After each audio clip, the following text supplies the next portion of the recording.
Ryan from E39 Source here. We're going to talk about the BlueBus, which is probably just a few days or hours away from arriving in your hands. If you were part of that first pre-order back in January of 2020, you should have those here the end of February or early March here in 2020. There's another pre-order coming at the end of March or into April. So if you didn't make that first pre-order, that's okay. There's another chance coming. Really, I just encourage you to keep updated on the website, which I'll link in the description below. It's bluebus.dev. So this video, as requested and as promised, we'll talk about the BlueBus, how to install it, how to set it up, a little bit about mounting, and a little bit of a demo. Now, back in January when I put the last video up, I did do a full demo, but the software version has changed a little bit since then and things are a little bit different. So let's first talk about what's on the table here. So this is the BlueBus in the 3D printed plastic enclosure. I think mine is kind of an early pre-production version of that enclosure. Yours may look a little bit different, but we'll kind of do a tour of the device. So the vast majority of the productivity is here on this edge, and we're going to start on the left with the one that kind of looks like an antenna. That is the digital DSP output. So your car, your E39, your E46, whatever BMW you'll be putting this into. If you're new and you haven't heard about the BlueBus yet, I'm not going to rehash the whole thing. I'll leave a link in the description below to the first video I did, and that lists compatibility, or again, you can see more about that at bluebus.dev. But on the left, your BMW either has digital or analog DSP. Any of them can be converted to digital, and I actually do recommend that. Audio fidelity is a little bit higher. Digital DSP cables, I'll leave another link and part number down in the description below this video. Those cables are still relatively affordable, so you can buy one of those and I'll show you how to hook it up. So that's the first one. The next one is a keyed 6-pin connector, and that is going to go to the adapter cable, sold separately and available very, very soon, if not already, for telephone support. And this will bring TCU, telephone control unit, and hands-free telephone control and support to the inside of the car. It is optional. You can just use the BlueBus for audio and Bluetooth without that cable, but if you do want to go ahead and talk on the phone as well, you'll need that cable additionally.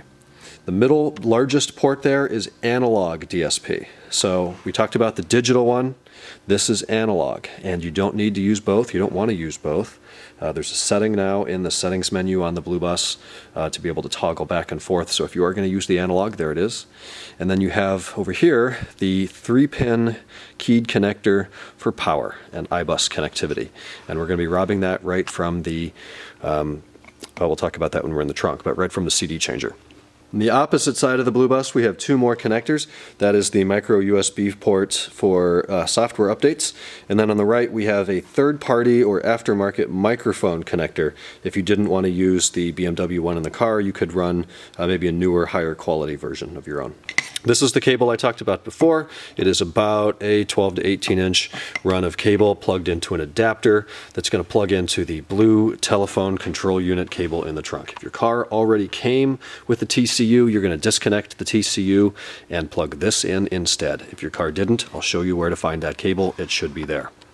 If you're a little bit nerdy and you're going to update the firmware on this thing or program and code or any additional features or anything that isn't in the menu, you'll need to plug this into your computer. And Ted has made an excellent GUI for an updating tool available on Windows, Mac OS X, and Linux or Unix-based operating systems. And then you just need a generic, it's not USB-C, it's just a regular micro USB cable. Now, I've got a Mac and Apple hates USB now, so we have to go to USB-C, but same thing. The cable's not included. Those are very generic. If you've ever had an Android phone or rechargeable Bluetooth headset or something like that, you probably have the cable in your drawer. Later in the video, I took some clips this past week modifying this bracket to work. This isn't probably what we're going to be making or what Ted will be making available to the end user. But it is certainly usable and doable in just maybe an hour of very slight modifications to this bracket, which is still available and affordable. We just need to drill 2 holes, and we'll talk about that on those clips later in the video. So anyways, let's move into installation. I'll show you how to hook this thing up and plug it in, and exactly how this works. So go back to the trunk of your BMW. Of course, they're all a little bit different. The X3 or the X5 might have you know, a door in a different position or a nav computer in a different orientation or something like that. But for the most part, you want to find your 6-disc CD changer. And if you don't have one, that's okay. Make sure your vehicle is pre-wired for one. And I think all cars sold in the North American market are pre-wired for one. So in the bottom of that, depending on the production month and the year of your car, I'll be specific to the E39 here, early cars that came with the C43 radio. This is September 1st, 2001 or earlier.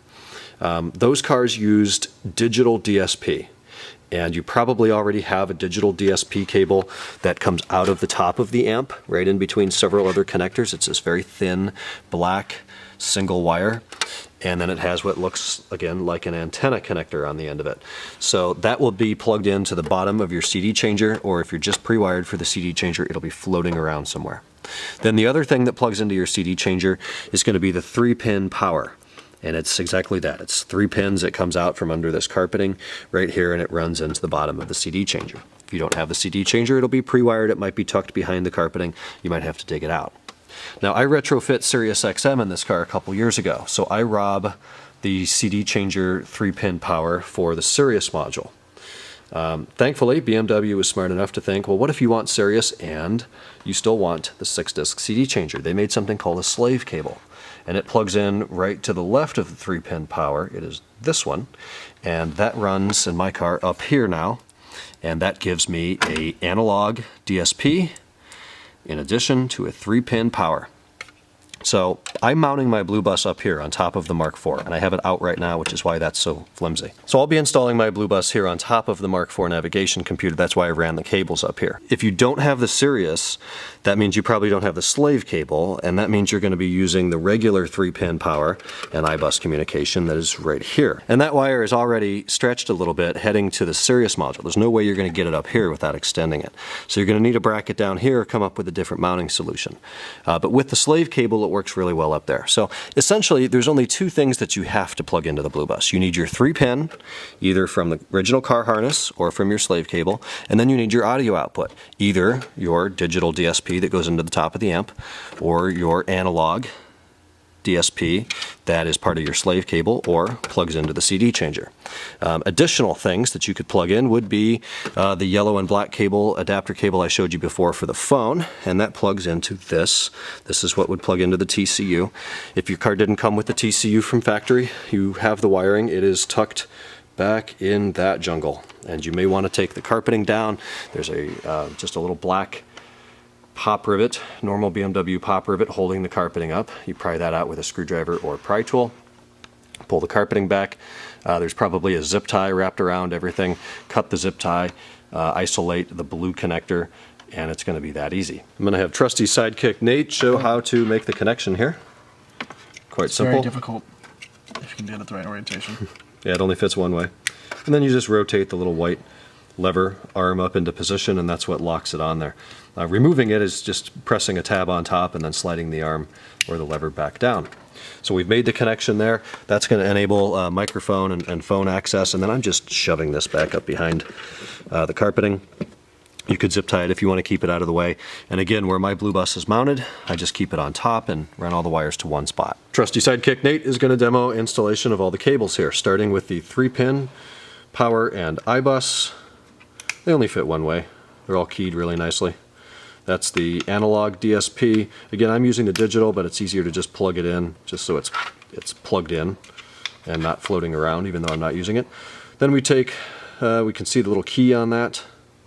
We're going to take that and plug it into the 6-pin, lining it up with the notch or the key cut in the connector. And last but not least would be the digital DSP connector, which slides right on. It looks like it would twist or turn because it's got a knurled handle. Not the case, it just pushes right in. There's a snap when it clicks in. So there's the entire installation plugged in, and that would be ready to work. Now that we've installed the BlueBus in the trunk, we can head into the car, and with the key in position 1, just so we get lights and radio and navigation access here. And again, you don't need navigation for this. You don't need a Mark IV. I talked about all that kind of in the initial review. So if you have not seen that video, please go and see that. There's a lot more and a lot different information there. But step 1, we're going to turn on the radio, and we're going to see that it boots up here and it already says Bluetooth. If yours doesn't, hit the mode button, This will cycle through the various inputs installed in your vehicle. And finally we get back to Bluetooth, and we're greeted by kind of the menu here. So first thing we're going to do is pair the phone. I've got an iPhone 11. Of course, it works with Android as well. To do that, we're going to go over to Select Device. Then we're going to go up to Pairings and turn that on. Then we'll go over to our cell phone, into Settings, Bluetooth, and whatever your phone setup looks like. Sorry, I can't get a focus on that. Other devices, we see Bluetooth already, so I'll tap that. There is a way to put a pin on it. You've got to do it in the command line interface. So if you're nerdy and care about that, read more on the website or reach out to Ted or me, and you'll get some instructions on that. So now it says connected via Bluetooth to the BlueBus, which is great. So let me navigate to my music app, and I'll find something innocuous enough to play. We're going to go with good old Frank. And there we are. Wireless phone connectivity in a 20-year-old car. Freaking awesome. So we don't get copyright issues, I'm going to go ahead and turn that off. After pairing, one of the first things you're going to want to do is tell the BlueBus what type of car it's in. Now, as it boots up for the first time, it queries the car's electronics and it kind of figures out what it's in, but we can verify that setting by coming down here to Settings, then Comfort, and all the way at the bottom, it asks what car it is, and there's two options. It's either an E38/E39/E53, or an E46 or a Z4. So depending on what you have, make sure that is set right for communications in the modules. And if we go into settings, we're going to see things look a little bit different now than they did before. He split up the settings, so instead of one settings menu, now it's kind of divided out by what type of setting you want to play with. So we'll start at the top in audio. We have autoplay on or off. I like autoplay on. So that means you get in the car after it's been sitting overnight or while you went in the store, you turn the key on, once it boots up, it connects and it just starts playing, which kind of makes the most sense. So I turn autoplay on. Volume, this is for more of a power user kind of thing. We are just going to leave that at negative 11 decibels. If you run into issues, you could play with that. DSP should be digital. I don't know why mine said analog. I'm going to keep that in digital mode. We'll go back over to calling. And now we can see that hands-free calling is on. If you don't want to use the BlueBus for calling, if you want your phone to work as a normal phone, you can just turn that on. Mic bias default is on, mic gain default negative 27, and then TCU mode, you want to leave that probably, depending on what you want to do, in always mode. And the way this would work, and I might have Nate demo it and call me here in a minute, would be, let's say I'm in 70s on 7, let's say I'm in like Sirius XM, or this would work in FM or AM or tape or aux or whatever else you have here. So I'm listening to some music, and then I get a phone call. But we're not in the BlueBus, so how does that work? And incoming call still comes in, and I can actually accept that right here. And there's the phone call with Nate. Hi Nate, how are you? Pretty good. I'm just about 3 feet away, so I can hear both conversations. Yep, and the slight delay from cellular, very normal. But...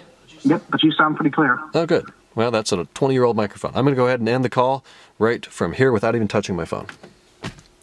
And back to the music we go. So that's what TCU in always mode looks like. If you didn't want that, then you would just turn that off or put it back to the regular mode, and then it would only work in the BlueBus. But let's hit the mode button. We'll go back over to the BlueBus. We can see that that was all there was in calling. So now we'll head over to Comfort. Comfort lock.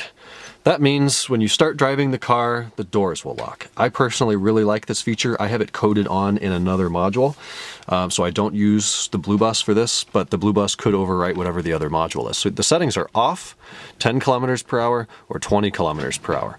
So when you start driving, so you want the doors to lock, put it on 10 or 20, just depending on what speed you want it to lock. Personally, I like this feature for a few reasons. One, it's a safety thing. Two, when the weather's nice, I love to put the windows down and drive with my arm out the window, like just a shoulder up on the door sill like that, and these things would poke my arm, so I like to have those shut. Unlock is a new feature, and I love this because the E60 and newer BMWs can be programmed to do this in software like Carly or something like that. And this would be unlocking the doors when we turn the engine off. So we already had lock turned on. I have mine controlled by a different module, but if you have the BlueBus do it, you have that on. So now we want the doors to unlock for us, and I'll demo this here in a second. So we can have the car unlock when the key reaches position position 1, which is accessory mode, or position 0, which is all the way off. You're going to take the key out of the car. So we're going to put it to, let's put it in position 1, and I'll demo how that works. Now we can actually kind of trick the system here. So I'm going to go ahead and close the driver's door. All the other doors are closed as well. And I'm going to try to start the car, but I'm not going to put my foot on the clutch, so it won't start. So I turn the key all the way. The computers kind of think the car is on because I asked it for it, it just didn't allow it. And then I'm going to lock the doors manually to simulate that I had just been driving. And now as I turn the key back to position 1, all the doors unlock for me, which is really, really, really awesome that we can add that functionality to a car of this age with relatively simple electronics in it still. So that's configurable.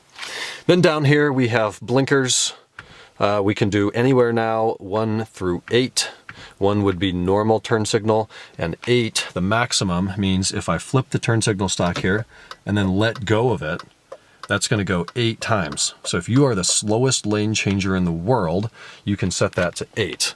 I personally prefer 5, even though 3 is more of an industry standard. So I'll click the little turn signal down, 3, 4, and 5 clicks. So that's all configurable. Lastly, in the menu, we have UI.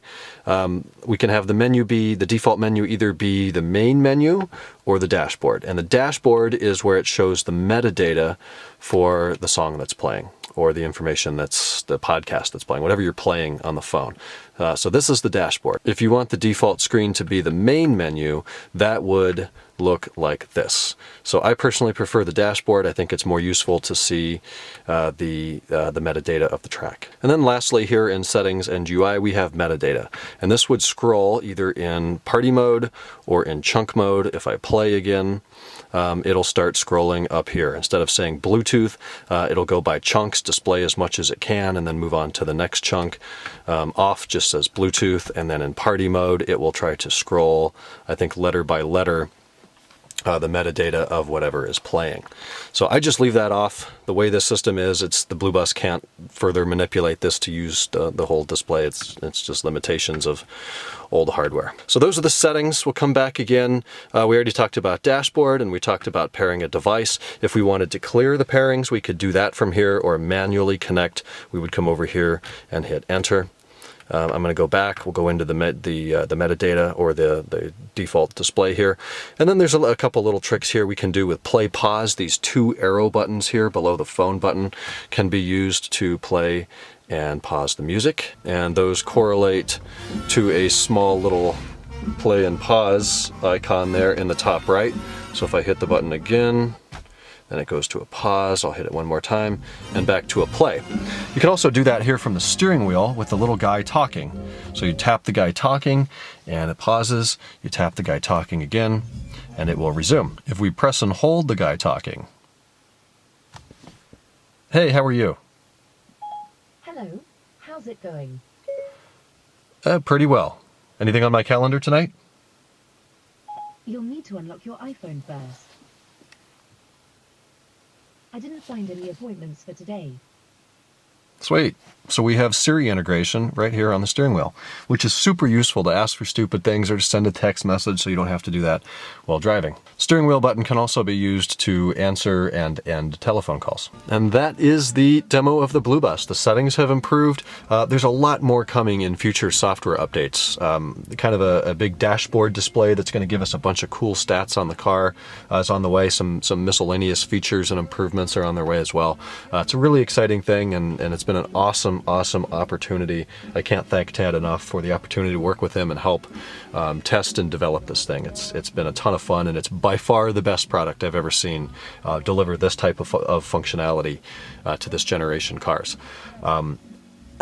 If I had to take a road trip in somebody else's car, even up to a 30-minute drive, I would fly this thing across the country to do it. It makes that type of a difference. From the driver perspective, you get little comfort features like that, to the convenience of just totally seamless, wireless, integrated calling and phones, still using all the OE equipment here, which I really like. I'm big on that. I like that we can keep the same navigation computer, and these are old cars, so it makes sense that, yeah, it looks a little bit dated, but this is updated through 2010 on the E53. And another little feature here, when you are connected through Bluetooth, this green light demonstrates that. If I shut everything down, force it to disconnect, and then as we initially put that key in again, we should see that in red, indicating that it's not yet connected to Bluetooth, and a couple of seconds later it will auto connect and auto play right where we left off. And navigating back to the main menu on the Mark IV computer here, we see that telephone has been added, and that's because we've plugged in the BlueBus. So we can go in there, and this is not yet a 100% functional menu. I think that functionality will be coming in the future.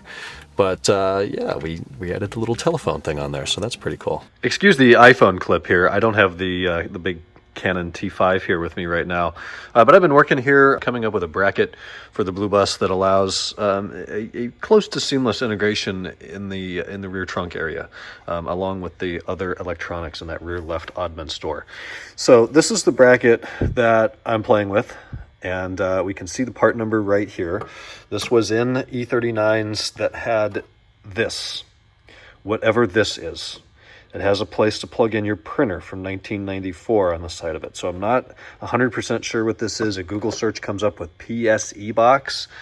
I really don't know. I think it's something with the phone control, or with the phone, with the old phone that came in these cars.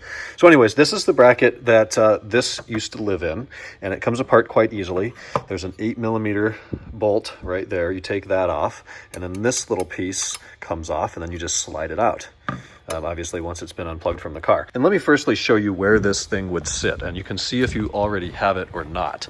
If you do have it, it would be right on top of your navigation computer bracket. If you don't have navigation, it would be up here on the ceiling of the chassis, held in, you know, on these studs. This stud is vacant, and we'll be using that, and then the other one, it'll just sandwich in between the Nav Computer Bracket and the chassis. So if you have one, it would be there. If you don't, lucky you, I will show you the part number, and I don't believe these things are terribly difficult to come by or expensive.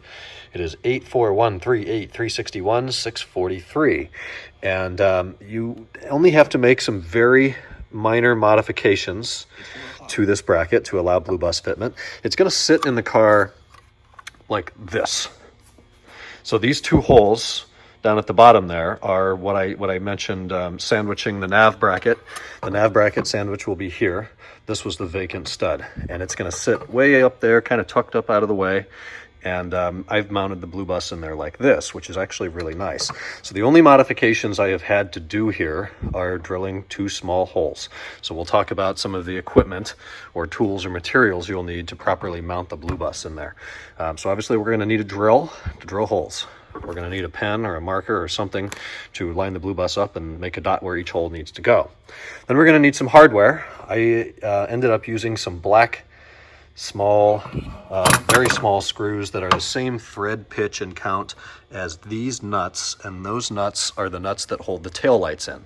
So you already have 8 of them. Don't rob the ones from your tail lights. If you have a parts bin or parts box like this, I just robbed that. I've dismantled 4 cars in here, so I have plenty of hardware. So same thread pitch and count as that, and then you can see how long it is. It goes up all the way through. Then I ran over to Harbor Freight, and for all of $4 was able to pick up this item 67552, and I used a total of 4 of these grommets. Yes, we have BlueBus bushings now, and those are the rubber washer 4x17x4. It says 10 count, although I only, maybe. I guess I've already used 4. So we used 4 of those, and I put those grommets, washers, on either side of the holes on the BlueBus. So we have the nut, a rubber washer, the BlueBus bracket, another rubber washer, the bracket, and then the bolt on the back side of it. So that will hold it in there and kind of break up some of the vibrations that would ordinarily go right into the BlueBus if we didn't have those rubber washers in there. So I think that's important. And the only other thing I did was rob a piece of this, it's like a drawer liner, a tool bench liner. I have it here in this service cart. It's kind of a rubbery, soft material, and then it's real easy to cut with scissors. So just cut out a strip, and there's no real specific dimensions for it. But I just put that right in between the BlueBus and this chamfer on the bracket, just to kind of allow it to have a soft smooth place to rest in there. So let me go ahead and take the BlueBus back out of here by just removing these nuts, and then it lifts right out, and I'll show you what this bracket looks like and how I modified it to work. So I removed the hardware, which is right there, the 2 bolts, 2 flange nuts from the taillights, and then the 4 washers, and the BlueBus lifts right out. We can see this is where I just glued in using some Loctite super glue, glued in a piece of that that liner, so we have a nice smooth edge there for the BlueBus to rest. And then the 2 holes I drilled are this one and this one. I just used a normal drill, normal metal drill bits. I started with a very small hole and then went up a size and went up a size and ended up at my largest sized drill bit, which is a 6.35 millimeters of all sizes. You know, anything in that neighborhood will work. And then the only other modification I did here, and you don't have to do this at all, there was a stud that is welded into this bracket right here. You can see there's another one over here. This one's not in the way at all. Nice threaded stud. It's too bad we can't like easily move those over here, so then we don't have to do a bolt method. We could just do a washer. But this stud was kind of sitting up a little bit and pressing into the bottom casing on the BlueBus, and I didn't want to wear a hole in it or have it sit sideways or risk snapping off the little mounts or the little holes there. So I ended up just using a vise and a shot press and a socket and hit it with a hammer a whole bunch and knocked it out of there, and that stud is now here. It is completely optional that you do that. You could probably just put some felt on top of it, but here in the shop it was a pretty easy modification. So I'm going to put it back in there how I had it, and then we're going to put it in the car and see how it lines up. Okay, here we are. So I went ahead and used a little bit more Loctite, as maybe you can see right down there, to just go ahead and glue those bottom washers, rubber washers, onto the bracket itself. They're not going to need to go anywhere. I don't plan on repurposing this bracket back to the Lexar 1990s printer anymore. So those are glued in place. I'm going to not glue anything to the BlueBus itself, so those top washers are just sitting there. And then there's just enough thread sticking out when you compress those washers a little bit with a nut driver to start to thread those nuts on there. And they're probably about 4 or 5 threads deep. You know, this thing, there's no torque spec for the BlueBus, guys. It doesn't matter. It's good and tight. So we've got the little foam back there. I'm pretty proud of this. This is a good little setup for somebody that doesn't know shit about machining anything. So that's the bracket. I'm going to take it over to the car now. We're going to need probably some 8mm quarter drive sockets and a small ratchet to release this nut here and slide the bracket up in there. As far as cable routing, I'm using a slave cable out of the Sirius XM module, which many of you probably haven't bothered retrofitting. So you're probably using the standard cables that you removed right from your CD changer or your 6-disc CD changer pre-wire, which are down here. They come out under this carpeting. If your cables are not long enough for this, you're going to have to pull back this carpeting and see if you can free some cable up somewhere. And then a look at the final product here with the modified bracket. It seats right up there, nice and tight on 2 studs. They're just little 8mm flange nuts, each with a washer that hold the bracket on there. The way I have it installed perfectly allow for all of the cables, the 3-pin power, digital DSP, and the telephone, the telephone connector adapter cable, all to come out on the right side and then just disappear behind the carpet. It's super tight, it's super clean, it's super neat. Exactly what I was looking for with mounting the BlueBus. Another bracket mounting option for the BlueBus here is this guy, and apparently this is used in very late 2003 production E39s. It's a navigation computer bracket, which would slide right in here, and then it also supports a bracket. It is all the same bracket. It adds to the Nav Computer Bracket with this one on top for the ULF, or the factory Bluetooth. So if your car has the factory Bluetooth or ULF module, you might want to see if it's making use of this bracket. Reason being, there's 2 studs over here. There's another 2 studs over here, which are both about 96mm apart. And the holes on the BlueBus connector for mounting are 96mm apart. So you can install it here and, you know, run it over into, it would hit this. You couldn't use it in conjunction with the factory ULF, but if you were to remove the factory ULF with these 3 8mm bolts, you could install it here and run it inside, or here and run it inside. Whichever way allowed the cables to come out the front would probably make more sense. And then this would bolt back in the car with that and the bottom right corner and another one in the bottom left corner. So we'll get a part number on this bracket. Unfortunately, it is NLA, no longer available new. So the part number is underneath the ULF module, but I will put a picture of the part number in here over this video. So it's no longer available new. There's one on eBay. You might already have one. Check with some dismantlers. No, I don't have any, but that's another option. As usual, I got way too carried away with this video, but we got a demo of the device. We got a demo on installation, a little bit of a bracket, demo on setup and use, and there we go. That's the BlueBus as of late February 2020. You guys should be very, very excited for this. It absolutely improves the driving and ownership experience of any BMW that it's compatible with. I'm not paid to say this. I'm not getting commissions on all these that I help Ted sell. It's that good of a product. So thank you for watching this. I appreciate it. Check out the links in the description below. Leave any questions in the description below, or feel free to email me, ryan@e39source.com. I'll try to get back to you as soon as I can. Thanks again. We'll talk in the next E39 Source video. Take care.